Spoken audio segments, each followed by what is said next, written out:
sur Sénégal 7 TV dans votre programme de la semaine te ñoom mbégte toog fii ak suñu invité du jour di suñu grand ci wàllu métier taskatu xabaar di Aliou Sow bu Walfadjri chroniqueur analyste politique également patron du journal Le Mandat ngir mën a waxtaan ak moom ci li nga xamante ni moo di tolluwaayu réew mi dina ci bokk li nga xamante ni tey dinañu focus def spécial analyse ci procès bi am ni ki dem ba dox ci diggante Sonko ak ki nga xamante ni moom moo di Adji Sarr maa ngi lay nuyu laataa ñu gën a xóotal suñu waxtaan ma nuyu la bàyyi la yow it nga nuyu. Penda maa ngi lay fay gëj naa la gis. namoon naa la c'est un plaisir de te retrouver ci plateau bu yanj bi. Donc au niveau de Sénégal 7 dina ñaanal yàlla sàmm ñu et puis suturaal ñu yàlla dëggal suñuy cër musal ñu ci seytaane ak xef noonu. Voilà yàlla faj aajo yi aussi. kontaan naa d'être sur ce plateau avec toi. maa la gën a kontaan xam. Voilà donc sans plus tarder ma bëgg ñu dooree ak li nga xamante ni nag ñu ni journaliste yi la gën la dal. laata ñuy gën a xuus ci li nga xamante ni moo di l'affaire Sonko Adji Sarr arrestation wala boog je dirais garde à vue notifiée à Serigne Saliou Gueye journaliste chroniqueur à Sen TV également patron du journal Yoor-Yoor moom nag dafa am ay kàddu yi nga xamante ni yëkkati na ko ci boobu les journal di Yoor-Yoor jëmale ko ci magistrat yi ci loolu nag ñu daal di koy toppee pour 3 chefs d'accusation outrage à magistrat usurpation de fonction de journaliste et complicité et de ces faits parce que nag nee nañu bañ ko interroger ni ki dem ba amul li nga xamante ni moom moo di carte nationale de presse est-ce que tey ji lu ni mel tamit war na am ci journaliste yi nga xamante ni tey ji yàgg nañoo nekk ci biir corporation ni ñu xamee leen ko ñëpp xam ni ñi ay taskatu xabaar lañu ay carte de presse nationale maintenant di poser problème ci les situations. Non c'est moi quand bi ma gisee loolu ñu defal ko boole ci chef d'accusation ñu boole ci usurpation de xaw ma lan chaîne yooyu noonu xam nga c'est usurpation de fonction. Voilà j'étais un peu daloon na Babacar Touré également tamit. xam nga comme Babacar Touré ñoo xam ne journaliste la quand même quoi xam nga kooku jarul sax ñuy vérifier ndax matale na ko wala matalewu ko parce que am na lu mu jot a prouver déjà il suffit juste de xool pour xam ndax il a le niveau d'être un journaliste ou pas parce que boo xoolee ne di nga xam ndax kii matal na pour nekk journaliste wala déet ki ñuy dute kay mooy ki ñu xamul mais ki ñu xam quelqu'un comme Babacar Touré wax leen ko lu leen neex mais quand même c'est un journaliste si tu prends l'exemple le plus récent là ce cas que tu viens de me signaler en la personne de Serigne Saliou Gueye que je connais avec qui je partage des fois des plateaux mais Serigne Saliou quand même c'est Orif sax taxaw naan ay usurpation il a usurpé quoi Serigne Saliou Gueye est un journaliste c'est d'une évidence maintenant bu fekkee ne dañ ko war a fournir une carte de presse parce que ak loi bu bees bi mais am ñoo xam ne waroo sax taxaw naan da nga leen laaj ay këyit parce que xam nga leen da nga leen war a convoquer ne indil sa photo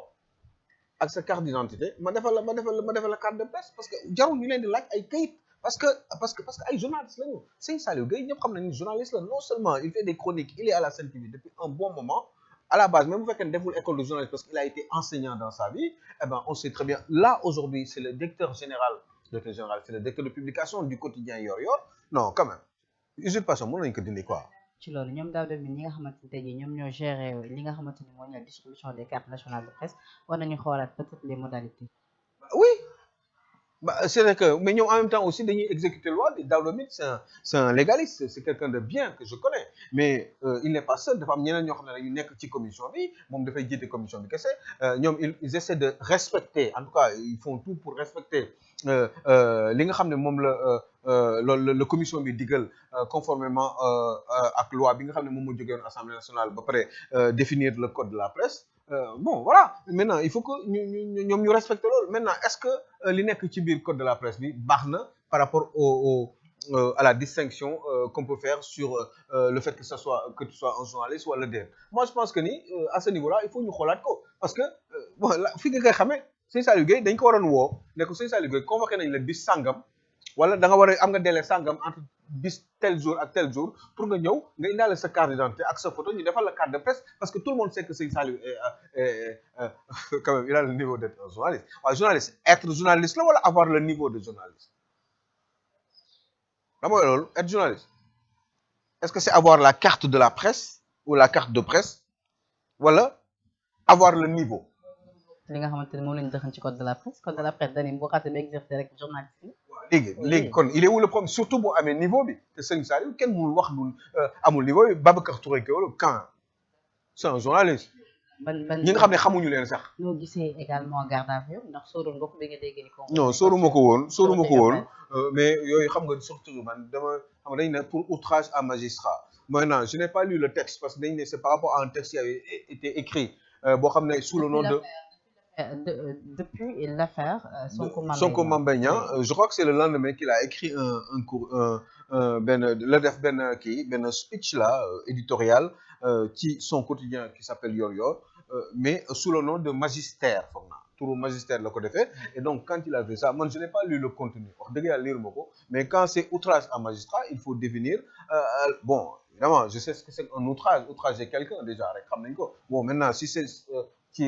outrage bi c'est par rapport à un magistrat maintenant détails yi man liiruma ko très honnêtement parce que je lis tellement de choses pour faire mes chroniques ou pour travailler dans mon quotidien le mandat donc je n'ai pas beaucoup de temps surtout que la journée n'est pas encore terminée je n'ai pas eu le temps de regarder donc dans le fond ce qui a été dit. Texte bi mu ngi ko titré woon chers collègues magistrats ressaisissons-nous. Le texte a été signé magistère donc on publié quoi à la suite de la condamnation en appel. Directeur de publication. Comme c'est lui le directeur de publication forcément c'est lui qui assume parce que tous les journalistes qui écrivent ci journal bi celui qui a la responsabilité première c'est quand même le directeur de publication. Donc forcément xam naa même si ça a été signé sous le nom de magistère le fait que ce soit lui le directeur de publication il doit assumer et moralement et d'abord il peut ne pas être coupable dans un avenir très proche parce que mun na prouver autre chose que c'est pas lui wala yu demee noonu mais en tout cas il est au moins responsable parce que c'est lui qui gère donc la publication la direction de publication. saxal ñu yàgg xeex moo di jamono jëlee wax dëgg ndax yàlla nag ñi ngi commencé di gën a xoj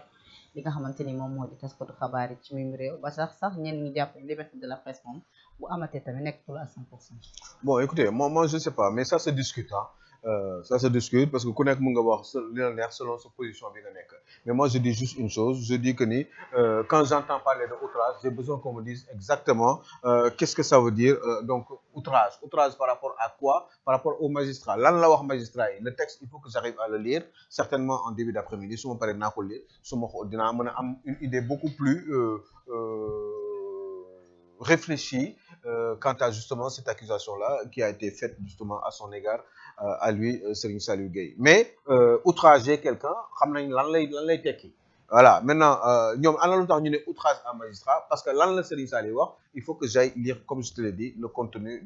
du papier quoi du papier qui a été écrit justement tout de suite après la décision de justice bi nga xam ne dafa génnoon en faveur de Mame Mbaye Niang contre Ousmane Sonko. Oui, en tout cas, ni ngi ñaan lu ni mel ba nga dem fa sori et que dinañ ko bàyyi ci dans les plus brefs délais quoi parce que bon voilà en même temps aussi il faut pas qu'ils prennent l'habitude ku sëqal rek journaliste bu sëqal rek ñu téye la mais de notre côté aussi Penda il faut que aussi les journalistes aussi il faut pas qu'en général qu'ils se disent oui on est des journalistes on peut se permettre de faire ce qu'on veut loolu tamit maintenant c'est pas normal hein. Il faut qu'on comprenne cela et qu'on puisse l'intégrer véritablement pour que mën a def arriver à faire notre boulot assez normalement hein, parce qu'il peut toujours y avoir des failles par rapport à un travail quel qu'il soit même sans forcément que ça soit le métier des journalistes liggéey sa liggéey mën nga si juum mais bëgg a jël teg benn principe wala yu demee noonu je ne dis pas que c'est comme ça mais il faut pas que mu nekk loolu en tout cas ngeen ne man journaliste la lu ma neex laay wax wala yu demee noonu je peux outrager n'importe qui loolu aussi du yoon quoi loolu tamit dañuy waxante dëgg yàlla tax moi je veux bien qu'on soit tous solidaires ensemble et qu'on puisse se dire la vérité jël sa écritoire ak sa feuille nga bind publier ko bon voilà nit ki moom tamit am na njaboot am magistrat yi am nañ njaboot am nañ réputation am nañ dignité à préserver on n'aura pas le droit en tout cas on n'a pas le droit de di leen entraver seen dignité loolu quand même dafa neexul a nangu penn parce que ku nekkoon ci métier boobu wala sa parents yi nekk ci wala say mbokk eh ben peut-être que du la neex maintenant est-ce que loolu am na lan la ñuy encore une fois je reviens dessus mooy outrage à magistrat lan la mooy à mon sens outrage c'est manquer de respect à quelqu'un dépasser ko dans le cadre de ses fonctions sans aucune forme de retenue. D'accord. Maintenant lan la def ba ñu wax loolu il faut qu'on aille lire le truc dedans. Tout à fait. Maintenant je l'ai pas lu et je verrai bien la suite mais il faut juste que ñu xam mooy essentiel bi mooy encore une fois je le répète on ne peut pas se permettre le droit parce que on est dans son métier qu'on peut en abuser. Abuser bi nag si c'est pour le cas du journalisme en général et des journalistes donc en général, il faudrait que qu'on sache ñun se dire la vérité entre nous et que ñu bañ waxante dëgg daal ne ñun journaliste war na wax lu ko neex. On n'a pas le droit d'outrager quelqu'un. Tout à fait. loolu kenn waru ko def Penda. Tout à fait, tout à fait. xalaatal quoi yow. effectivement non je suis d'accord. xam nga partagé naa li nga xamante ni moom mooy sa gis-gis parce que loolee li nga wax loolee la war a demee ku ne rek war nga ko xool. kon nañu moytu quoi maintenant bokkul dara ak juum bi nga mën a juum. oui ci sa biir liggéey ñu jéggal la parce que xam nañu c'est les risques du métier. tout à fait alors quand démb ban jàngat ngay def ci li nga xamante ni xew na procès Sonko ak Adji Sarr rappelé que ni nag procès la bu nga xamante ni depuis loolu nit ñaa ngi koy xaar. affaire bi yàgg na pratiquement léegi mu mat ñetti at bi Adji Sarr déposé plainte ni Ousmane Sonko da ko doon sàkku te kii it menace de mort gis nga lépp li nga xamante ni xew la ci ba finalement yëpp yi yóbbu ko chambre criminelle ñu war a jëm ci procès finalement démb procès bi am na mais procès bi démb façon bu ñu ko tenir grand sur le fond et la forme ban gis nga ci am. Bah, façon bi ñu ko tenir c'est un procès qui s'est déroulé tout à fait normalement même si c'est un procès exceptionnel parce que ça concerne surtout un accusé justement qui est qui a un certain niveau ou un degré non seulement qui est en politique mais avec un certain niveau de sympathie par rapport à une certaine partie de la population ah donc muy Ousmane Sonko moo tax procès bi sax coow gi bari nii moo tax yu bari am ci guerre d'opinion bi am xam nga combat bi fii jaxasoo bi ku nekk di accusation yi fii par-ci par-là des audios vous entendez tout et n'importe quoi en même temps parce que tout simplement c'est un monsieur boo xam ne il est d'une certaine réputation par rapport à la politique sénégalaise et que forcément il dérangeait énormément le camp d'en face qui est au pouvoir donc loolu aussi gars yi forcément day am écho non seulement ci Sénégal ak ci àdduna bi mais aussi des gars yi ils feront tout comme c'est de nature chez nous en politique en Afrique en général au Sénégal en particulier bu ñu jàppee nit ci benn poñ jéem ko si poñ il y a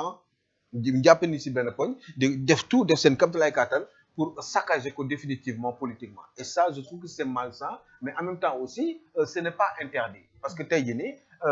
ku ñu gis ci yow ci homme politique sa adversaire bu gisee yow loo xam ne mënu na la faagagal pour que yow mi koy déranger wala yow mi ko am côté boo xam ne da nga ko fa mënee ci wàllum sympathiser les populations mun na ko gàllankoor mais da nga koy def pour mu gàllankoor ko ndax yow nga gën a mën a avancer politiquement parce que on ne fait plus de la politique par sacerdoce dans ce pays en général on fait de la politique tout simplement parce que on veut arriver au pouvoir et bénéficier des largesses du pouvoir moo tax xeex bi wute oui mais un procès inédit quand même dem grand lañu gis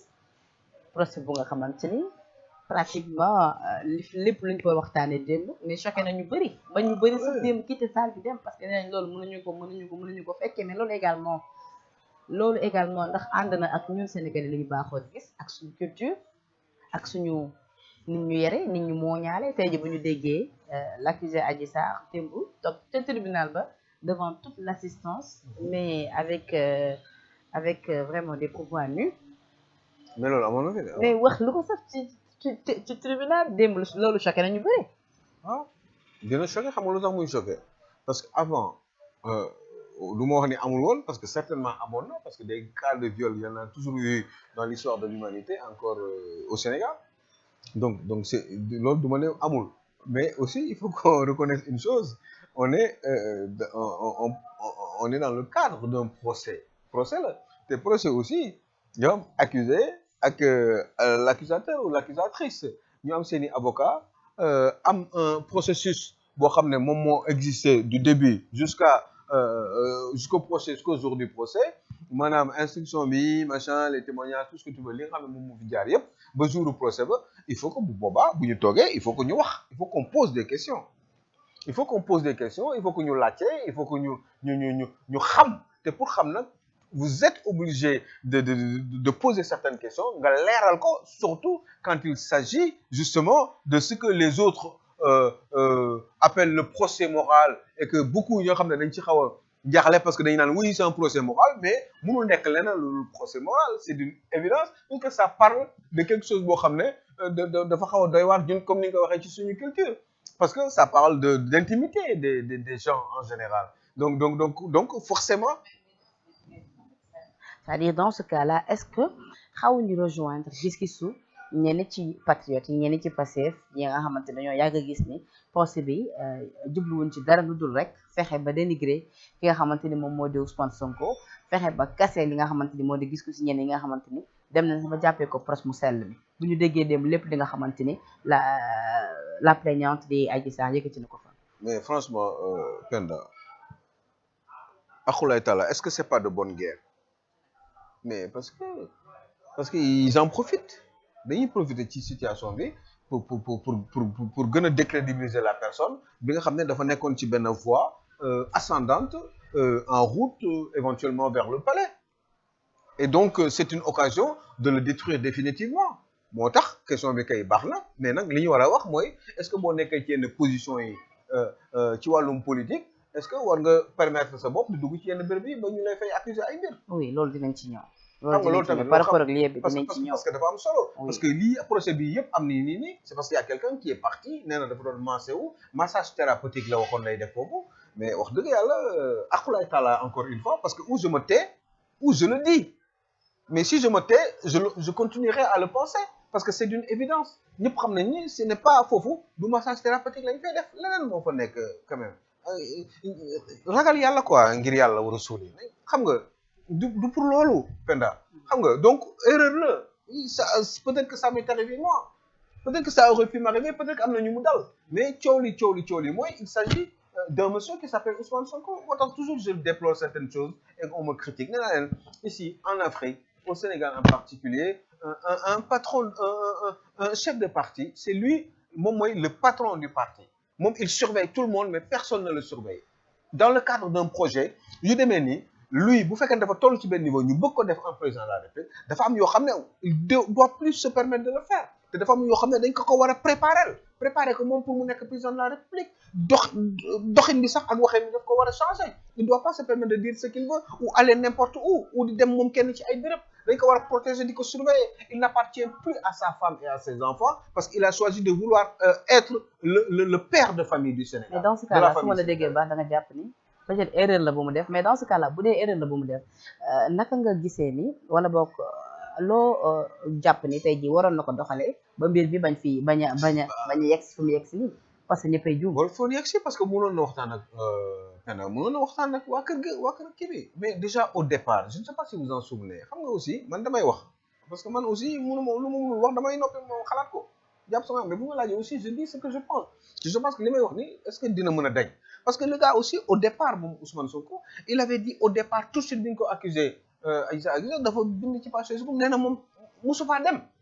après bon ils l'ont effacé parce qu'ils ont compris que c'était pas une bonne idée avec sa communication eh ben ils ont changé ils ont dit mu def conférence de presse mu ne naam mosuma faa dem mais bi may juddoo ba tey dama am lii ak lii fàttaliku ngeen li mu waxoon yëpp par rapport ak problème yu mu am lombaire yi machin ba limoon ci graisse yeew yi mu daan yi demee noonu alors que on sait très bien que yooyu booy pour nga lijjanti ko bon nee na aussi il n'avait pas assez d'argent pour aller dans certains endroits pour se soigner convenablement alors que moment boobu il était député il avait 80% de prise en charge gratuite mais prise en charge médicale gratuite bon ba pare sax même sans prise en charge médicale gratuite moom bu dajale woon tuuti rek comme ni ñuy dajalee Kopar Express il aurait pu se soigner tranquillement il faut dire la vérité quand même c'était pas une histoire de sous moo tax demul fi mu war même surtout que les massages là. D'ailleurs à l'époque on se rappelle que Ndeye Khady Ndiaye également entretien bu njëkk bi nga xamante ni defoon na ko également moom it dafa ñëwoon ci Sonko circonstance yi ñëwee woon suivre voté te moom li mu xamle woon moo di Sonko premier jour bu mu ñëwee sax daf ko ni ko ndax fii nekkul Imosène ndax daf ko jaawale woon ak Imosène te détail boobu dégguñu woon Sonko wax ko ci gànnaaw taskatu xabaar. bien sûr non mooy li ma expliqué rek moi je pense que il s'est trompé xam nga il s'est gouré xam nga bu doon tey jii du ko defati comprendre nga maintenant yu mel nii au départ da ngay am des bons conseillers ñu wax la ñu la war a pas ñu naan la nga politiser ko alors que yow xam nga sa akulaay taala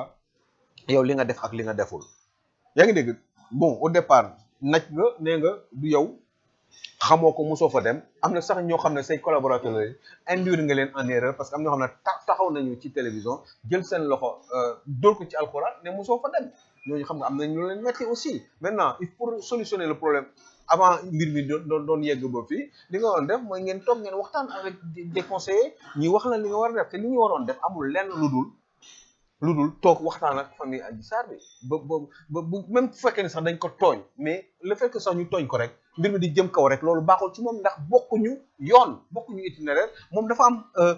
yoon pour un jour éventuellement nekk président de la République donc loolu même bu fekkoon sax dañ ko tooñ dañ ko def loo xam ne moom yàlla xam na ni defu ko dafa waroon négocier pour coogi bañ a jëpp. d'accord mais ci loolu bu ko defoon yëpp du am quoi. démb ci procès bi ba tey mais dafa défier quoi la gis nga démb tamit défier des gens défier les Sénégalais expliquer leen ni moom deful dara et cetera même wane ni moom man ku sell la ki demee noonu ba ñu koy woowee Ousmane Moussel yooyu daf ko waroon arrêté kenn warul woon wax loolu parce que loolu c'était une ironie qui n'était pas à son avantage une mauvaise ironie qui était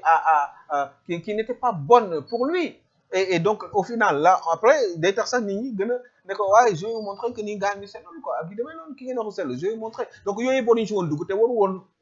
def en sorte que ni gars yi di développer cette façon de communiquer là sell mi machin Seydina ak yi demee noonu parce que yooyu baaxul c'est pas bon et puis la République c'est pas mu sell mi ku sell yàlla moo ko xam. donc dès le départ également soo ko yàgg yëg ci benn cadre muy complot ni dañ ko bëgg a comploter démb gis nañu juge bi ba mu toogee li mu njëkk dàq moo di la thèse du complot. man je l'ai dit il y a quelques années hein est-ce que waxuma ko il y a un an et demi quand je l'ai dit bon personne gëmuma quoi mais j'ai toujours dit que ni complot du lii complot du même définition bi sax du lii quoi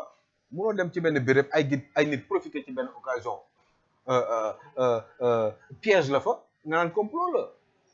non ils ont est-ce que ñoo ngi tamit waroon nañu profiter ci bi lépp occasion doon ni peut-être tu vas me dire c'est de bonne guerre politique lañ nekk mais est-ce que ñu ci lim noonu notamment les Mamour Diallo les maîtres Dior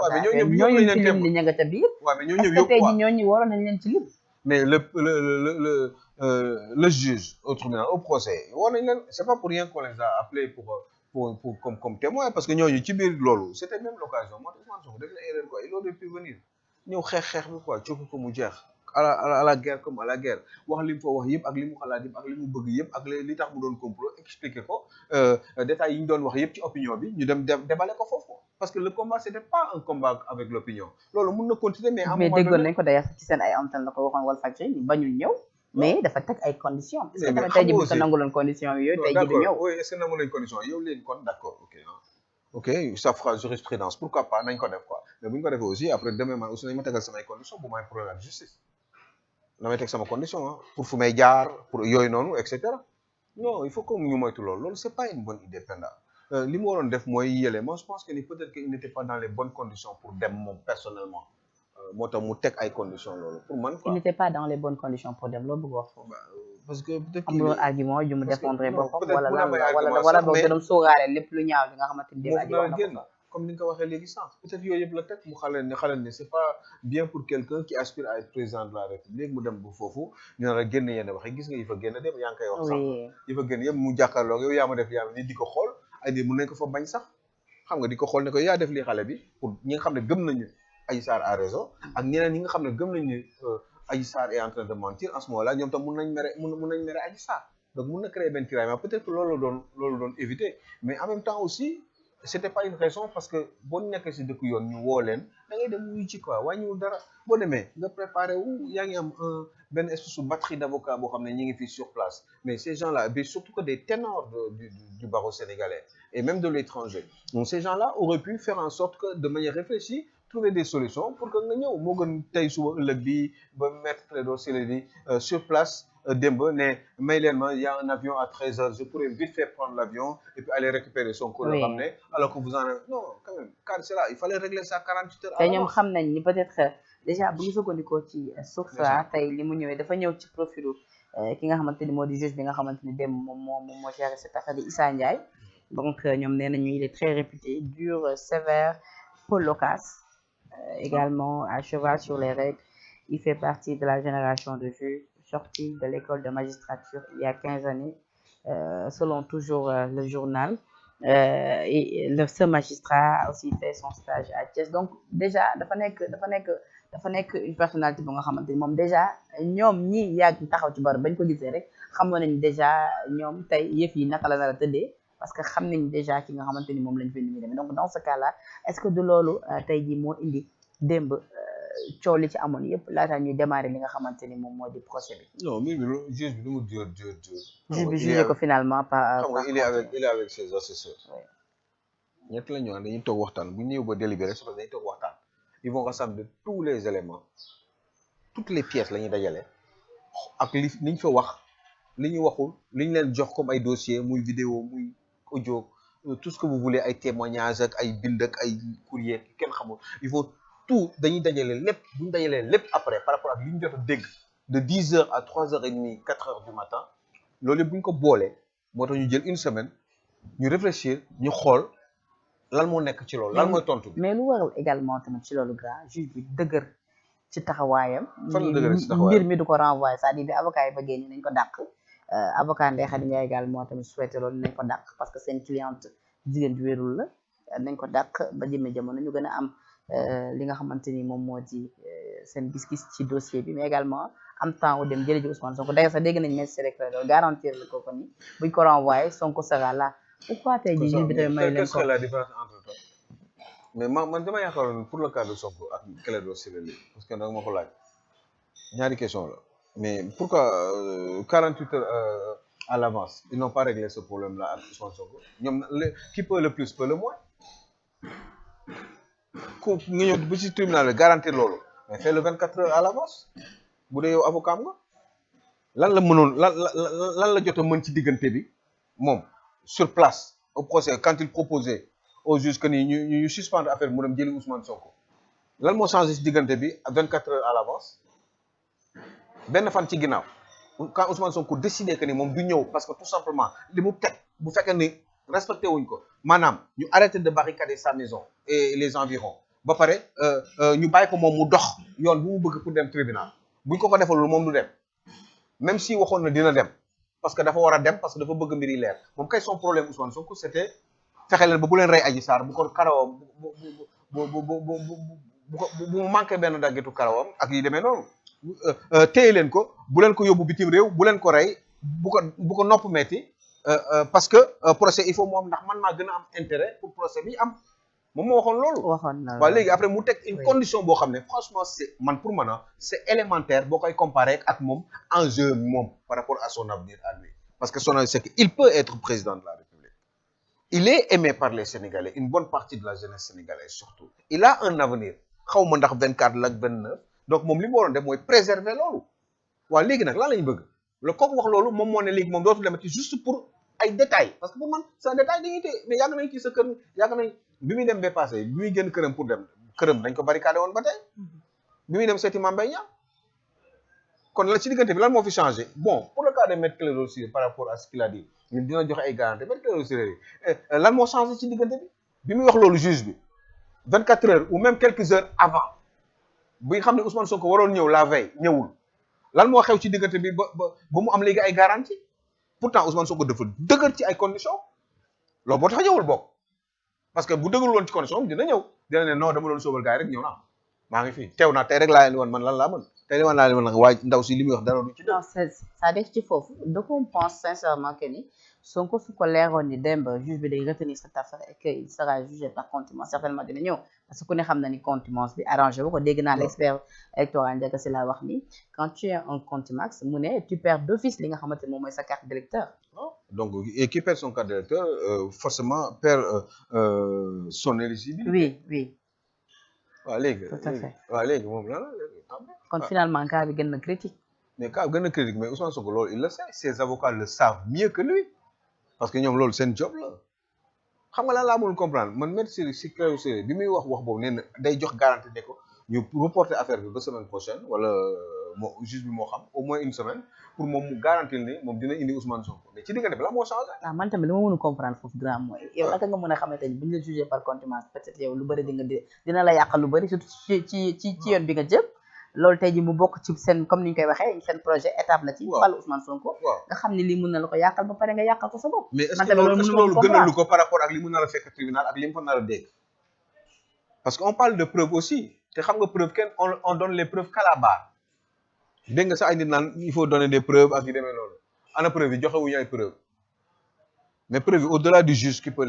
les garder sous scellé bu dee preuve am na moom mënoon na ñëw sur place ne yéen li ngeen di wax dara du ci dëgg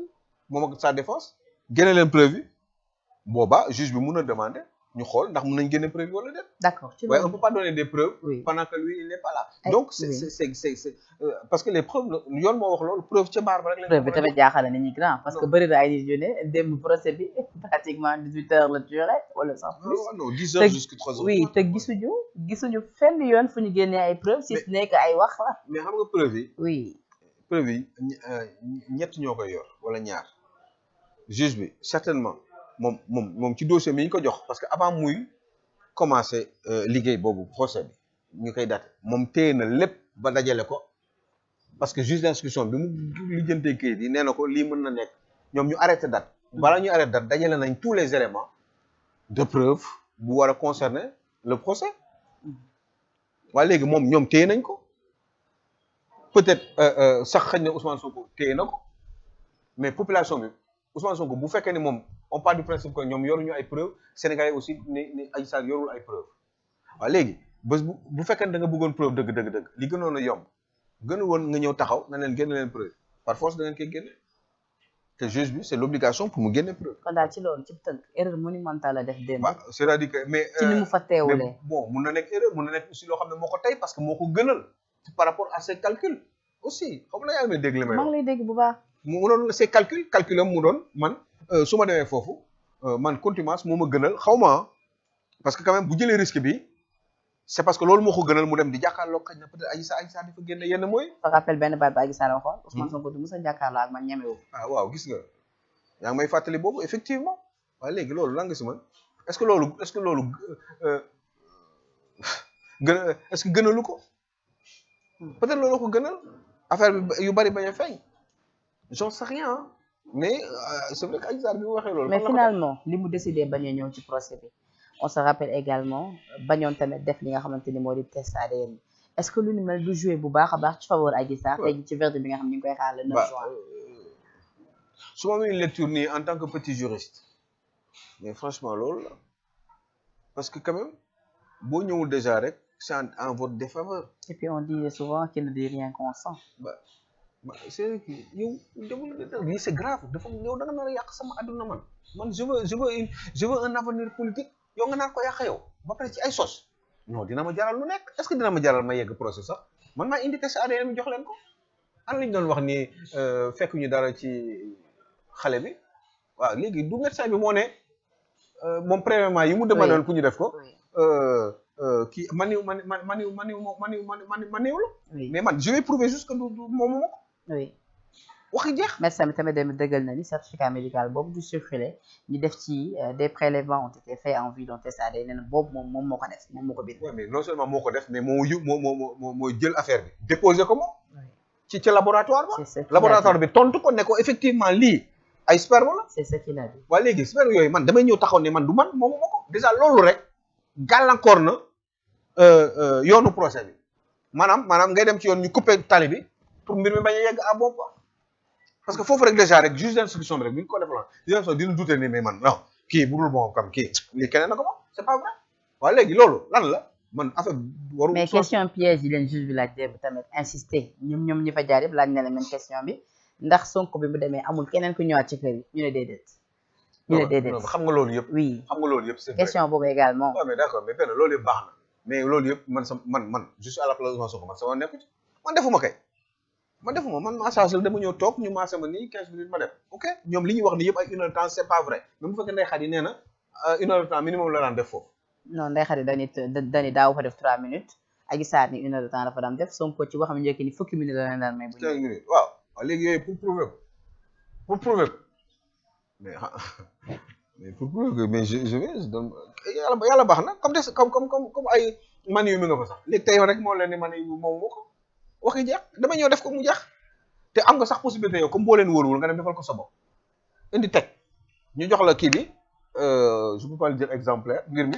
une partie nga dem yóbbul ko sa bopp yow. ci ko wóolu échantillon yi koo wóolu après nga indi ko nga teg nga door mu daal waxi jeex kon sax xëy du yegg procès. Ndeye Khady Ndiaye également démb tey ba ma xëyee. c'est dommage quoi ay droits de l'homme yu kaas di dañoo bafoué ay akam ak yelleefam démb parce que nag mënuñu ko bàyyi mu assister ci benn procès durant des heures moom cundum ay avocat am bàyyi ko tey ji loolu rek motif de renvoi la waroon nekk dañoo salfaañe ak yelleefam dem. mais xam nga loolu c'est à la discrétion du juge mooy xool état am xool décider sauf ay situation exceptionnelle mais man avocat yi avant ñuy ñëw man des fois bon c'est vrai que ils ont plus d'expérience que man mais man dafa am yoo xam ne man daf may xaw a jaaxal tuuti penn comme xam ne ñu suba dañu war a dem on est dem loon lundi dem loon mardi on est lundi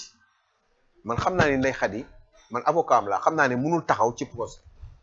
est-ce que man du ma woo benn médecin docteur assermenté reconnu respecté ne ko dama bëgg nga xoolal ma ndaw si parce que kii dafa war a dem mais dafa sori juróom-ñaari weer lay def man il faut ñu xool parce que man gëw ma ni man en tant que avocat client am ci état bi ma ko gis nii en tant que nit gëw ma ni dina mën a dem assumer procès boobu surtout que c'est une audience spéciale xam la mooy audience spéciale mooy jour boobu kenn du def leneen lu dul kenn du def beneen procès criminel bu dul bii. dëgg la beaucoup d'affaires d'ailleurs ont été renvoyées. même l'affaire Pape Ndiaye. waaw gis nga ont été renvoyées. waaw léegi boobu noonu comme boobu kese la donc ça veut dire que ça va prendre toute la journée et sama cliente bi daf yaramam neexu mais man lu gën a yomb fenn moo médecin bi moo xool léegi xoolal ma ko ndax mu dina mën a tenir pendant autant de temps su fekkee ne du mën a tenir nga jébbal ma këyit comme ça man su ma ñëwee bu ma taxawee ba nuyoo rek man avocat Ndeye Khady Ndiaye li may njëkk a def mooy tegal ko këyit bi tegal juge bi këyit bi ci taabal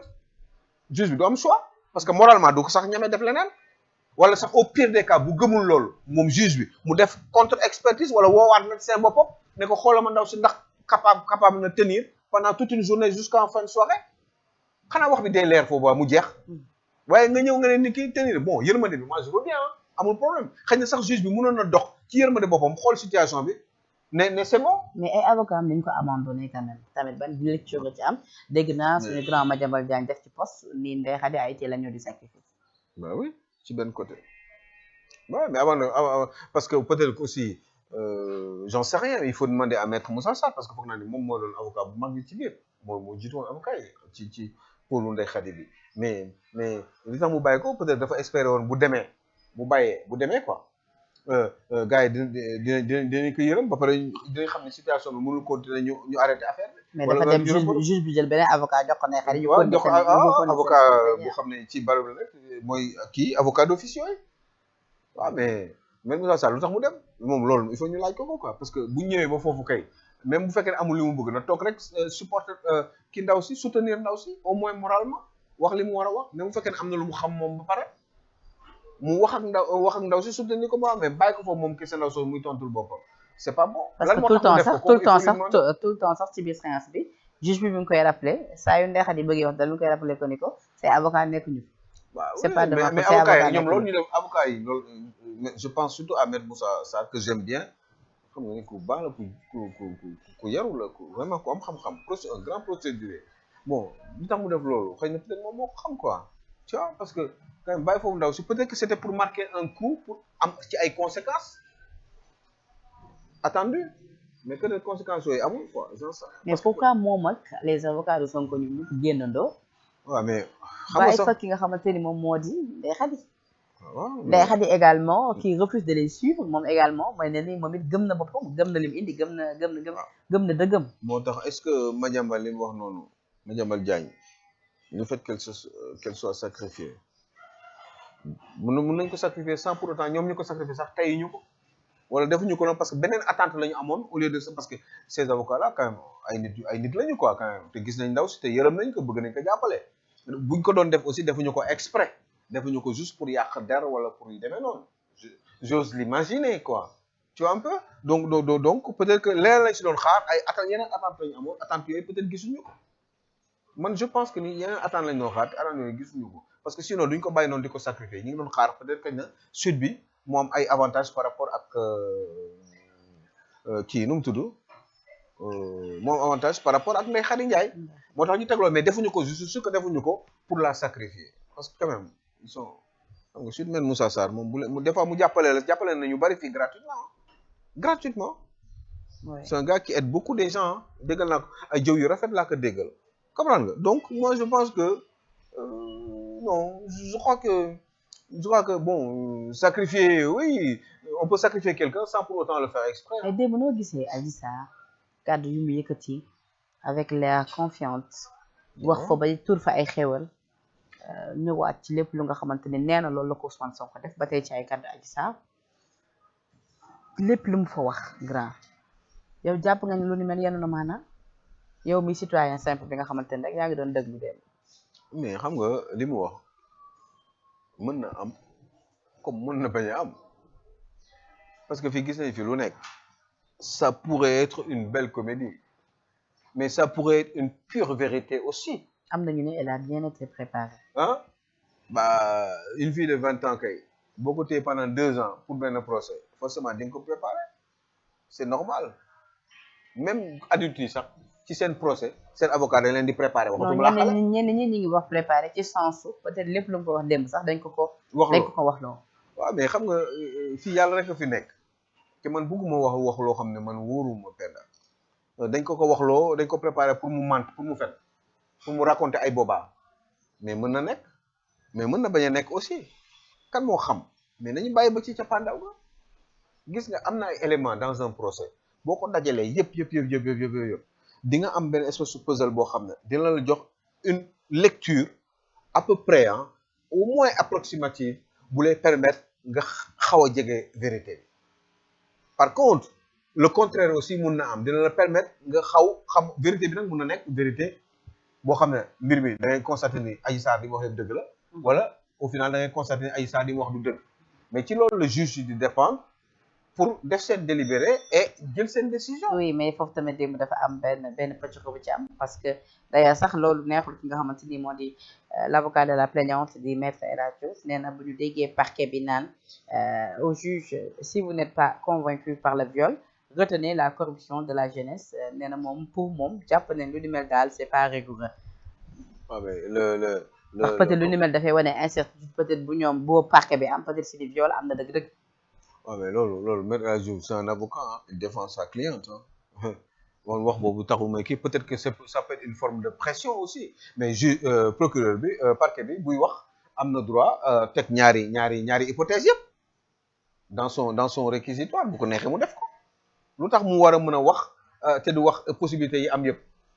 parce que lui il défend la société donc il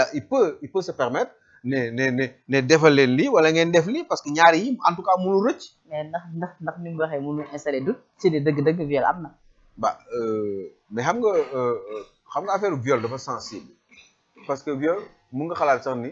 xam nga surtout dans le cadre d'un viol le doute il bénéficie toujours à l'accusé doute laa wax bu ñu dutee lu dool ni tafatal ay ne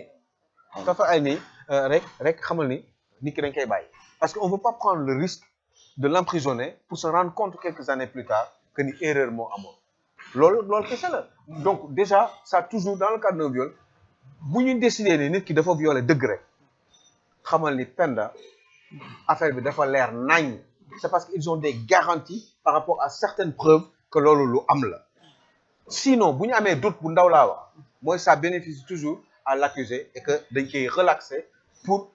ne pas prendre le risque encore une fois d'emprisonner quelqu'un pour se rendre compte quelques mois ou quelques années plus tard que c'était une grosse erreur. D'accord donc ci loolu également gis nga dommages et intérêts yi nga xamante ni les avocats de la plaignante di Adji Sarr sàkku dañ ko toll ci 1 milliard et quelque également sàkku ko tamit ci ki nga xamante ni non 1 milliard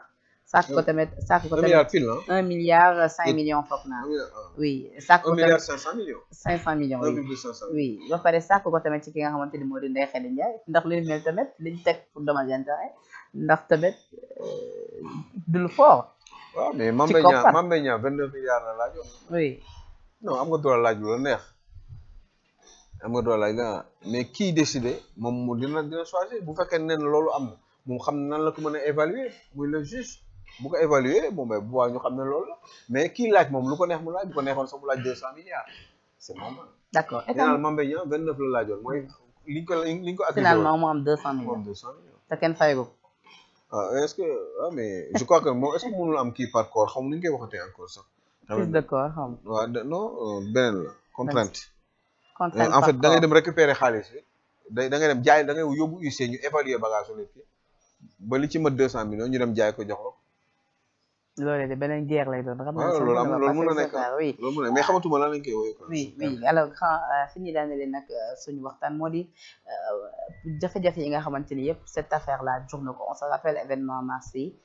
fii ci même réew manifestation yeeg ñi ci ñàkk seen bakkan ak yu ni mel man je me suis toujours dit que ne c'est que pour ces morts mbir mi war nañ ko war a mën a leeral parce que nekkatul tamit mbir viol bu simple nii rek parce que mbir la ba nga xamante ni jóg na ay nit yu ci faatu ñàkk seen bakkan donc tey ji yoon la ñu leeral mbir bi ñu xam kan dëgg-dëgg kan moom dëgg ak kan moo tooñ tey lu ni mel ñu ngi koy xaarani ni ki le 9 juin di jour bi nga xamante ni ci lay verdict bi war a wàcc le 9 wala le premier. le 9 juin. le 9 juin wala le 1er juin. ah baal man maay nekk kon di réer. ah yow yaa ngi may mettre dans le doute sax xamatuma de man mais je crois que c'est le 1er juin. non man moom jàpp naa ni c'est le 9 juin mais dinaa ko vérifier léegi laataa émission bi di jeex mënuma wóor oui dinaa ko vérifier léegi laataa émission bi di jeex mais tey jii comment faire pour mun a gën a préserver suñu ay biens ak askan bi mu nekk rôle nos forces de défense et de sécurité pour bañ tey ji événement mars yi am fa parce que tamit mbir bi moo ko juróon ndax lu ni mel mu ne suñ koo njort ni ki bu verdict bi di wàcc. waaw mais je suis d'accord parce que gis nañ des manifestations yi amoon à Ziguinchor. waaw mais loolu dañu yoon sax même Ziguinchor barrage boobu ñu ko barré du yoon parce que tey Penda boo demee Ziguinchor am nga droit ci tali yooyu ñu barré nga jaar c'est le 1er juin yaa dëgg. ah c'est le 1er juin. c'est le 1er juin ah kon baax na. gañe naa c'est le 1er ah. oui non même Casamance laa wax aw Ziguinchor mais barré route bi mais Penda yow ñu ngi jóg taxaw fi yow suuta nga ne da ngay barré route parce que kontaanuloo léegi moom ku bëgg jaar fii ñu ne ko doo fi jaar parce que day am kuy protéger non franchement juste parce que kontaanuloo. loolu moom doy na waar ah loolu moom doy na waar. léegi man benn léegi quoi benn fii koñ bi nga dëkk quoi sa gars yi dañuy ñëw rek léegi yow suba teel dañuy baare fii parce que kontaanuñu quoi ci dëkk bi ni muy doxe voilà léegi ñeneen ñi tampi quoi parce que kii moom moo ëpp importance ñeneen ñi amul benn problème ils ont qu'à se débrouiller rien à faire suñu yoon nekku ci nañu baare fii parce que dañ koy protéger ñun quoi mais dëkk bi ñaata bu fekkee ne dafa am autorités yi plusieurs autorités qui se superposent ñu wax ko ñu autorité de l'état la ñu xam te mooy lii dëgg te moom la ñëpp war a rek ci ñëpp ci loolu la ñu war a sukkandiku maintenant droit bi ak yoon loi bi bu dee dafa am ay problème ci réew mi dañ jéem ko corriger di ci waxtaan di ko changer ñi di jéem a xeex ku jël nguur gi bu ñu jëlee changer ko ñi di joxe ay conseils ñi di ci joxe mooy société civile ku nekk di joxe xalaatam di yee sénégalais yi ba nga xam ne bu ñu jël ci ay décisions dañ ko jël au niveau de l'Assemblée nationale pour kii améliorer kii loi yi. d'accord tëggee xam nga mais pourquoi ñu ñëw di fayal seen bopp di non xam nga li xewoon le 21 mars c'est dommage juste parce que ñaari nit ñoo am problème kenn moo accusé mais damay dem ne kii daf ma bëgg a yem man du ma moromam man dama bëgg nekk président de la république lan la mën a wax lan la mën a accuser accusation yu bon yi ñu si traîner muy am ay combat d'opinion ay audio fii machin ku nekk di wax fii xam nga di manipulation bi ku nekk di waxante mais finalement fii lañuy mujj non c'est pas bon en attendant ñi fi dee nag waaye léegi loolu kenn du ko lijjanti après parce que man bëgg naa xam ndax Adji Sarr boo gisee ma bëgg mbir mi leer ni c'est parce que ñooñu dee ay nit yu baax lañu wóor na ma ne dañu gëm ni Ousmane Sonko dañ ko tooñ mais man loolu dama bëgg mu leer ma dama bëgg xam ndax Ousmane Sonko dañ ko tooñ ba mu jaral ay nit ñu dee ci te ñooñu ay nit yu baax lañu parce que dëgg lañ doon xeex parce que dañu ñi doon xeex loolu ba di affronter population force de l'ordre ak demee ba loolu dal leen ci mais ñooñu dañu bëgg dañu gëmoon ni du dëgg que c'est pas vrai léegi mën na peut-être que ñoom ils ont raison waaye loolu nag fan nga koy xamee. xanaa ci procès waaw léegi nag ñu ne procès du am ba pare le principal accusé mu ne moom du ñëw mais na bàyyi xel ci ñooñu sax au moins pour ñooñu mu jël risque bi ñëw taxaw xeex bi wan leen ko wala boog dafa am leneen lu dul loolu. leneen comme lan. ah mais je sais pas peut-être que man xalaat naa lu nekk xëy na peut-être il a pas trop confiance en lui parce que quand même boo ko comparé ak ñaari détails yooyu mu wax ni dañuy barricader sama kër mais mu ñëw ñu continuer barricader sa kër. parce que yow lii boo ko gagné di nga nekk président te sa kër kenn dootu ko barricadé te yu bari di nga ko changé ci réew mi parce que projet Pastef lu baax la de moi j'adore le projet du Pastef alxuraanul karim laa lay waatal billahi wallahi taala et je l'ai toujours dit mais façon bi ñuy defee xam naa politique xëy na moomay xaw a gêner tuuti des fois mais honnêtement mais projet Pastef mooy projet dëgg projet séparation des pouvoirs projet transparence dans la gestion des affaires publiques mais loolu depuis 2007 avant Pastef maa ngi koy wax maa ngi koy ñaxtu kon ñoom bu ñu ko tegee dama si kontaan waaye sauf que ni ñu koy defee moo baaxul et puis c'était l'occasion pour que loolu peut-être sax ñu mën a am chance un jour mu nekk waaye soo leen ko deful ba léegi benn occasion ay nit dee nañu doo dem lijjanti lii loolu jarul ma joxe sama ADN ma pour prouver ne du man parce que bés bu nit ñi xamee ne du Ousmane Sonko c'est même pas la peine hein. Il sera président de la République bés bu amee tegoon ay preuve ne moom du moom Ousmane Sonko sera président de la République ci kàttanu yàlla waaye bu mettre nit ñi dans le doute parce qu'il ne veut pas y aller pour deux petits prétextes barricadés ak xawma lan sama itinéraire du bopp sama yoonu bopp laay dem quoi mais ni comme un petit enfant qui gâté là comme ça sama yoonu bopp laay dem mais grave yow xam nga ne yow tu as raison rek mais nañ la yóbbu fu leen neex waaye na nga yëgal tribunal rek ba wax leen dëgg bi wala boog li ñu cëraloon ci waxtu li mu wax du dëgg li ñu cëraloon ci waxtu jeex na tàkk Penda wax ma nag li ma wax ndax jublu wala jub parce que xamee finalement parce que non mais xam nga loolu sa gis-gis la mais xam nga damay wax des fois xam nga damay wax des fois mais damay douter parce que est-ce que man li may wax man est-ce que lu jub la wala est-ce que man sama yaram neex waaw mais l'essentiel en est que rek yow mi di wax yow yaa ngi wax parce que man su may wax damay seet ndax li may wax aussi jub na wala jubul wala dëgg la wala du dëgg parce que man finalement li ma gis mooy li gënoon la yomb honnêtement mooy nga lijjanti loolu parce que après yow am nga yoon sax yàlla dimbalee nga dem pale nga lijjanti lu bari nga changé ko sa projet bi ñuy wax ni nga teg ko waaye nga ne loolu doo ko def mun na jar la sacrifice pour kër bu ñu barricadé mais kër boobu dañ ko barricadé à titre provisoire waaye un jour di nga nekk président parce que xam nga ni yow yaa am dëgg non kon du ma sax xaar alors grand fan ngay tàggatoo way vraiment tey am naa mbégte loolu dina ak yow di la remercier bu baax a baax ci ak yow affaire bi day gàtt toujours quoi salaamaaleykum maaleykum salaam affaire bi jeex ani tey ji fooy tàggatoo way Ben, je sais pas, j'avais envie de demander au peuple sénégalais d'être très lucide te ñu jàng di seetlu te des fois mun nga faral nit sax mais moo erreur nga dem ci pet nga ne ko ah Penda man de wax dëgg yàlla ñëpp xam nañu yow laa ànd waaye Penda lii ak mbir yi la demee mais politique bi dafa am ay cachotterie ak ay manipulation d'opinion de part et d'autre ku si nekk rek selon sa intérêt dans le pays te loolu il faut mu jeex fi Penda il faut qu'on sache dire la vérité au Sénégal boo gisee man may xeex nii et j'essaie de faire autrement dans ma manière de communiquer c'est parce que dama gis ne fii dafa bëri ay masla ay lii doo ko waxee nii non moi je veux toujours scruter je veux toujours aller dans le fond pour essayer fondamentalement de trouver la vérité te boo gisee dama am problème nii jusqu'à maintenant et je ne suis pas tranquille bu doon sama sago wallahi Adji Sarr 21 ans la am elle a de l'avenir bu doon sama sago que ce soit Adji Sarr qui se serait trompée parce que elle se serait fait manipuler mu doon loolu que mu doon leneen parce que quelqu'un comme Ousmane Sonko c'est un garçon quand même boo xam ne ñu bari dañu am yaakaar ci moom te lii warul nekk dëgg te man j'ai un problème avec ça et je veux connaître parce que bëgguma aussi ay nit di ñu nax pour atteindre pour arriver au pouvoir alors que ils ont beneen ay traits de personnalité yoo xam ne dañ ko am loo xam ne pour man traits yooyu xamu woon ni noonu la ñu mel je veux connaître celui qui doit diriger ce pays-là dans l'avenir il faut que ñu reyante Penda di xam ñan la ñu séqal ba pare ñu lépp di leer gis nga dans les pays comme les États-Unis dooguma la mais boo nekk candidat nii mais gars yi lépp la ñuy seet ci yow lu ñu mën a génnee dinañ ko génnee donc loolu ça me paraît tout à fait logique et normal il faut que ñu góorgóorlu def suñu kamtalay kàttan ba ñuy xam kan la ñuy fal ñëpp di leer ñuy teg lépp sur la table képp ku xalaat nekk président de la République Penda nañ ko ubbi lépp na ñëpp def ay recherche ci moom xool kii lan